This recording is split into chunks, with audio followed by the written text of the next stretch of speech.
ndabaramukije amahoro y'Imana bane nawe. Bya biha benshi mwari mukumbuye kandi mwari murindiranye igishika byageze.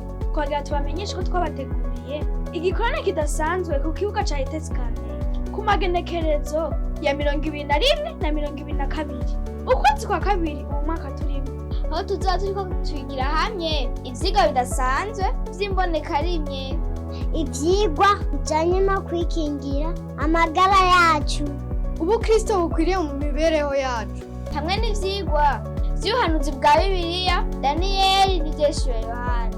samedi rero hakazoba ivyigwa bidasanzwe bizotangura isaha 3 z'agatondo bikazorangira saa 7.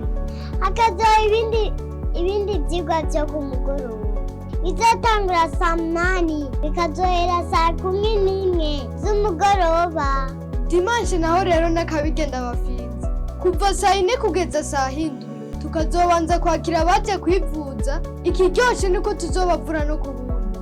Inyuma ya saa 6 naho tukazotangura isaha 8 kugeza isaha 11.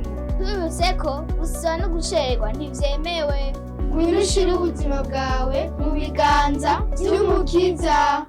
Amahoro neza, ubutumire twaburose kandi Imana ibidushoboje tuzoba turi kumwe namwe cyane. Murakoze.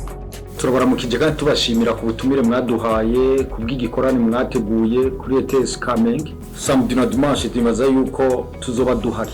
Murakoze. Amahoro y'Imana abantu namwe, ubutumire mwaduhaye twarabubonye, turabemereye yuko kuri ayo magenekerezo ya 21 na 22 tuzobyitaba nta ngorane.